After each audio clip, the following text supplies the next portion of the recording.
So we spoke about climate change and how our consumption and waste is affecting our planet and how it's 10% of what is affecting the planet. In order to, reduce the amount of impact that waste has had on the planet, what are things that we can be doing? Yeah, we spoke in the earlier episode about the figures and about the impact of waste and recycling on climate change, and that we can design a system that it's working for us, that works for everybody. It's like creating a world which is working for everyone. So let's understand first what's happening after the bin.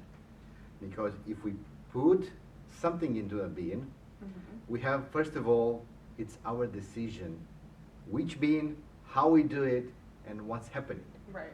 So the first one to see in the system, it's us. How do we segregate? How we do separate the waste into streams?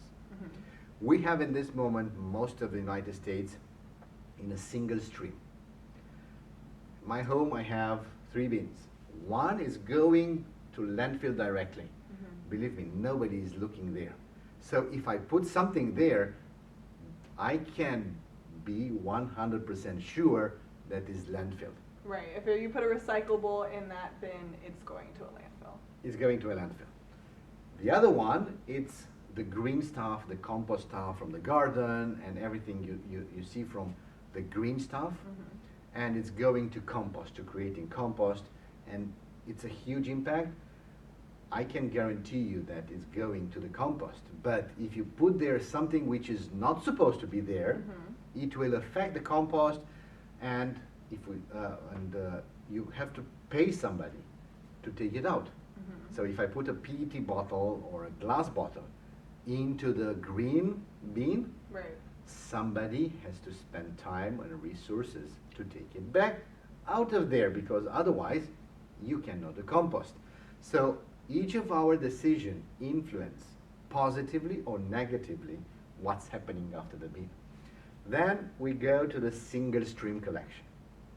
Single stream collection is something which... Single stream recycling collection. Single stream recycling bin, thank you, Christina, for this.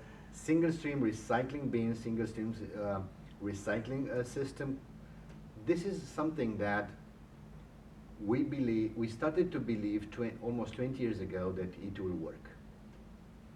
20 years ago, 30 years ago, we have had communities which have separate bins for separate streams of waste, for plastic, for aluminium and metal, for something like that. Then we said, we have for sure the technology to separate. Let's do not spend so much money on collection. And especially here, the haulers said, I don't want to send the track so many times. First of all, because it's polluting. Yes, they are right of pollution, but now with the electric cars, I think it's a less impact. So we started to use the single stream.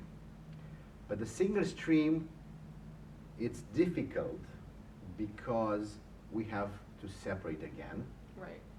And the percentage of contamination, it's increasing. If you eat yogurt, or if you finish the ketchup bottle, what do? Directly into the single stream recycling bin, but without washing. So the yogurt from inside and the ketchup from inside, I can guarantee that it will go outside. And it will affect the other plastic, the paper which is there, and some of them we have to spend another resources to clean, and some of them are already impossible to be recycled. If you put paper and ketchup, you cannot wash the ketchup from there, believe me. And you cannot do this. So if we want to keep the single stream recycling bin and system, we have to do something about contamination. No food, not even the food from the packaging. We have to wash it. If we go to Norway, if we go to Sweden, to some areas in other areas in Europe, which they have up to 90% recycling rate, 90%. So nice. It's something that we still do not believe here. In Japan also, not only in Europe, Right.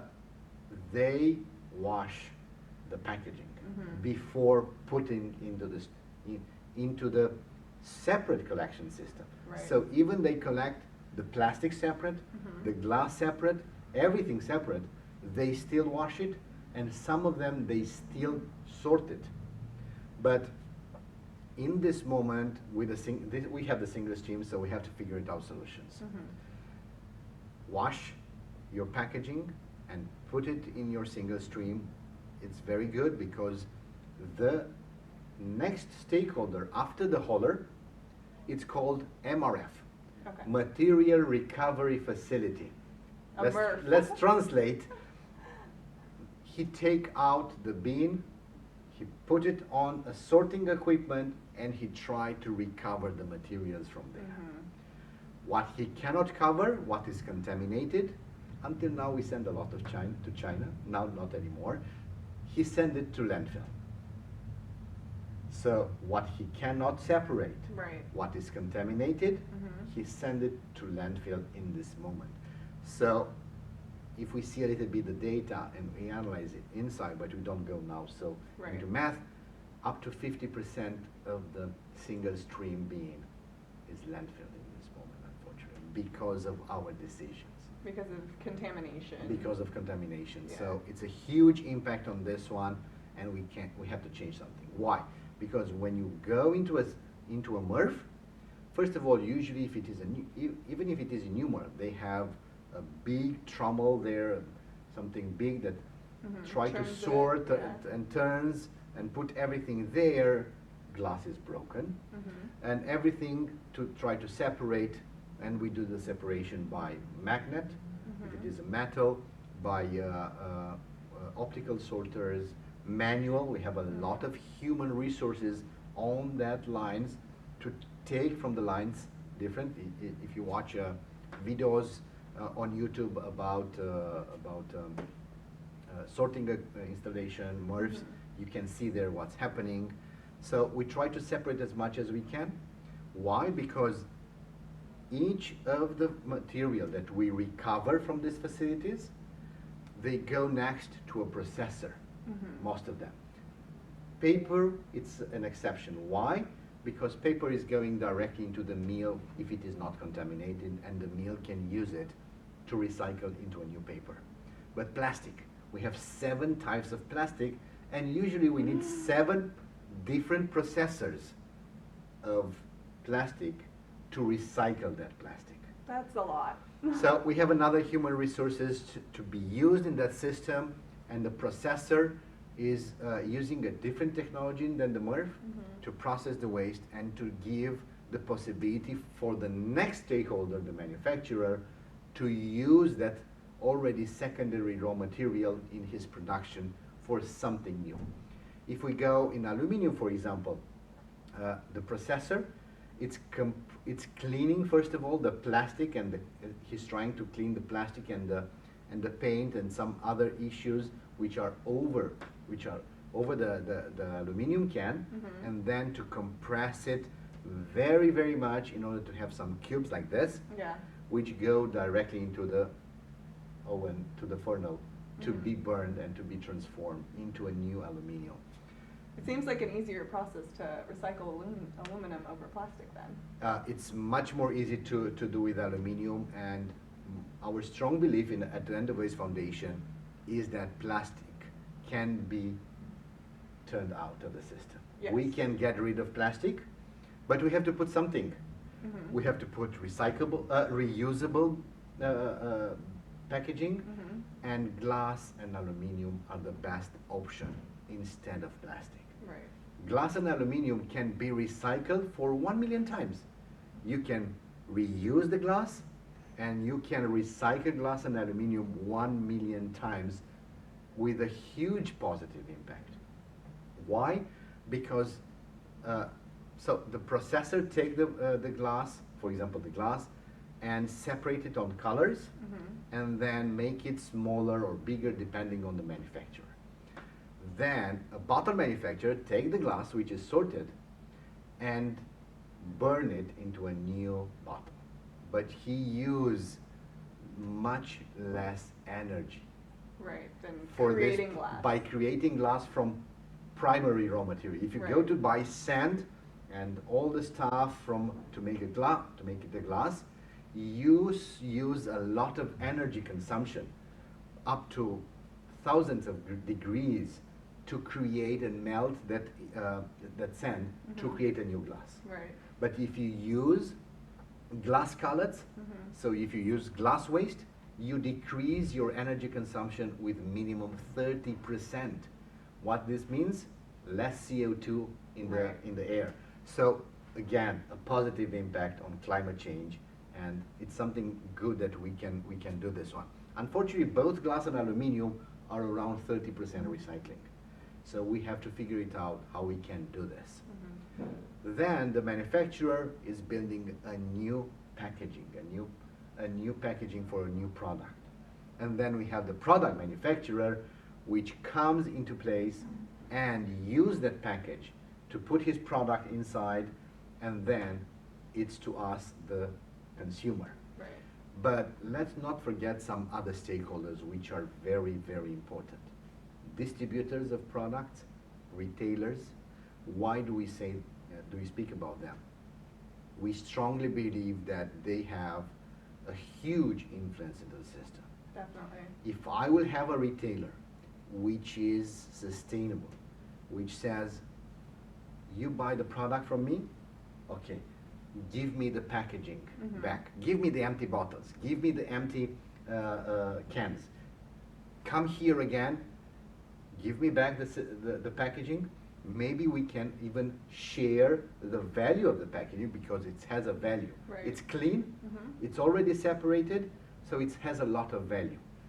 Me as a consumer and waste generator, and you as a retailer, we can share this revenue. Right. But of course, we have to decide we have to do this. Right. Maybe on this one we will lose a part of the profit. We'll decrease our profit because we use the space in our area differently, and we will be less inefficient on the profit part, but much more efficient on sustainability. And then we have the distributor. Does the distributor accept to take the empty bottles back?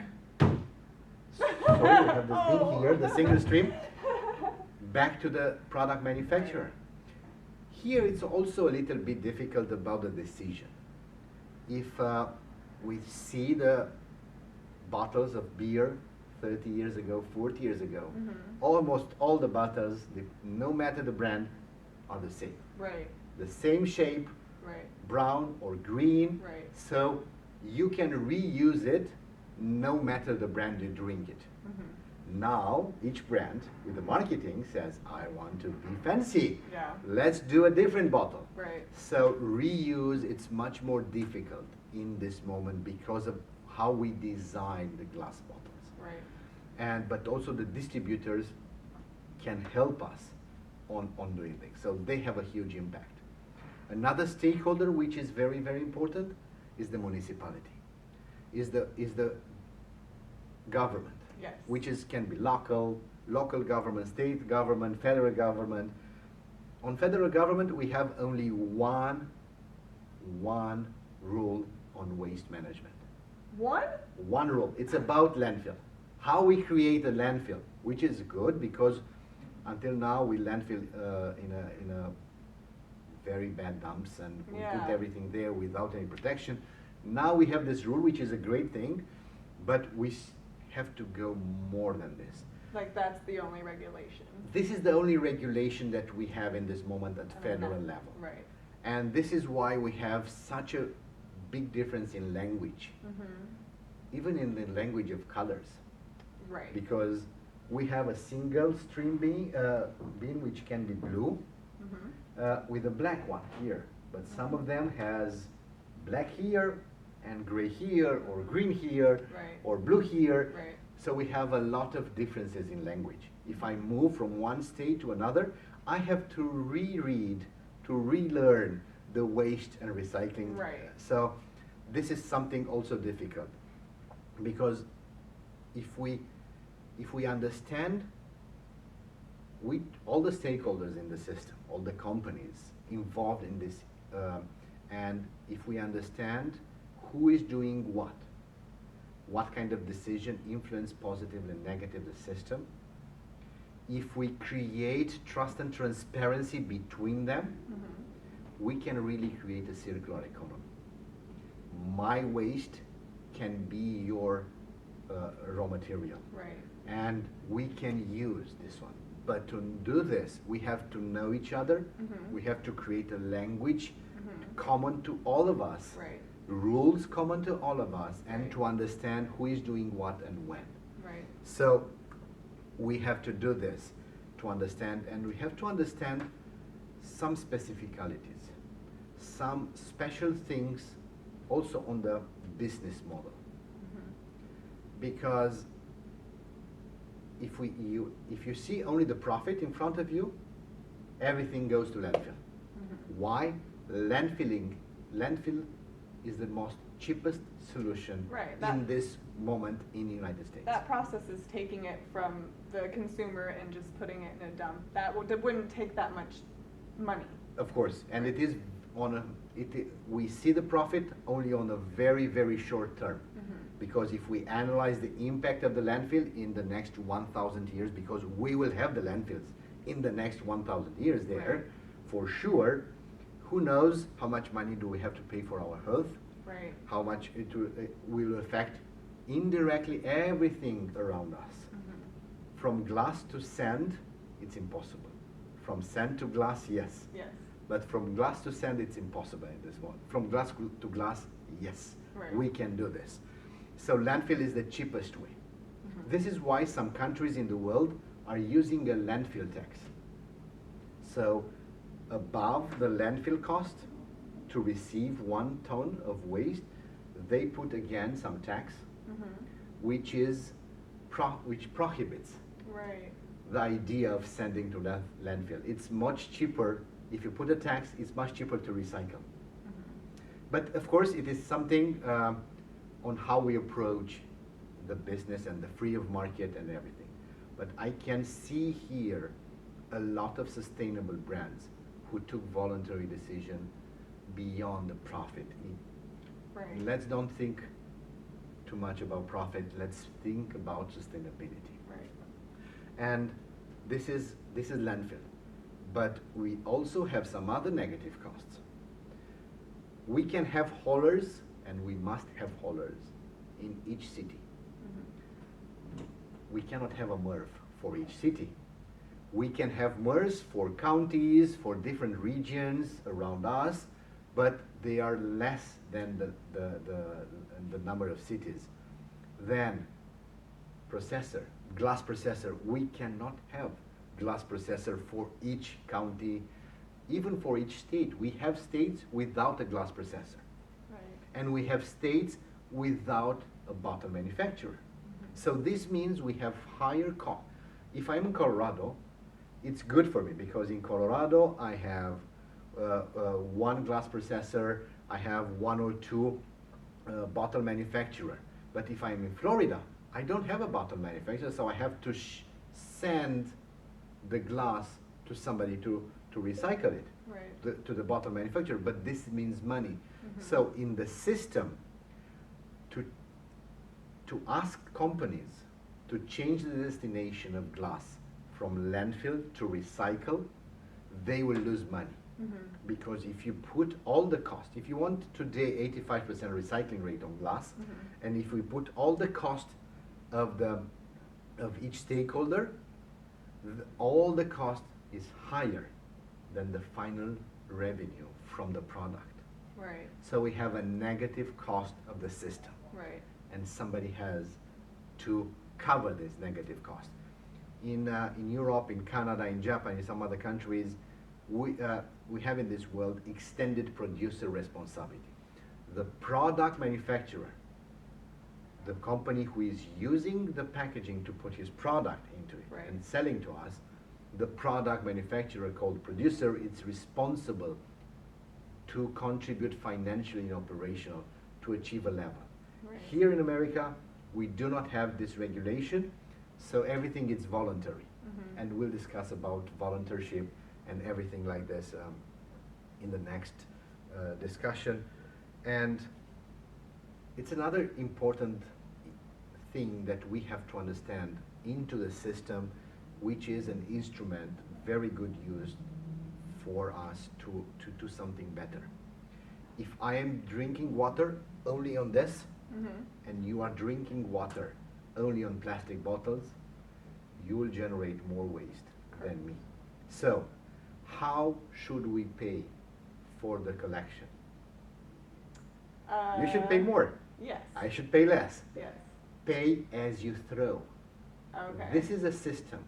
But in this moment in my city, I am paying the same amount of my Right. neighbor. Right. Doesn't matter if I'm drinking this in a reusable or not. Right. Doesn't matter. It's pay as you throw, doesn't work now. And so it doesn't stimulate me Mhm. to produce less waste Mhm. in this one. We have a lot of instruments discovered, and if we analyze what other states in this world are doing better or wrong, Mhm.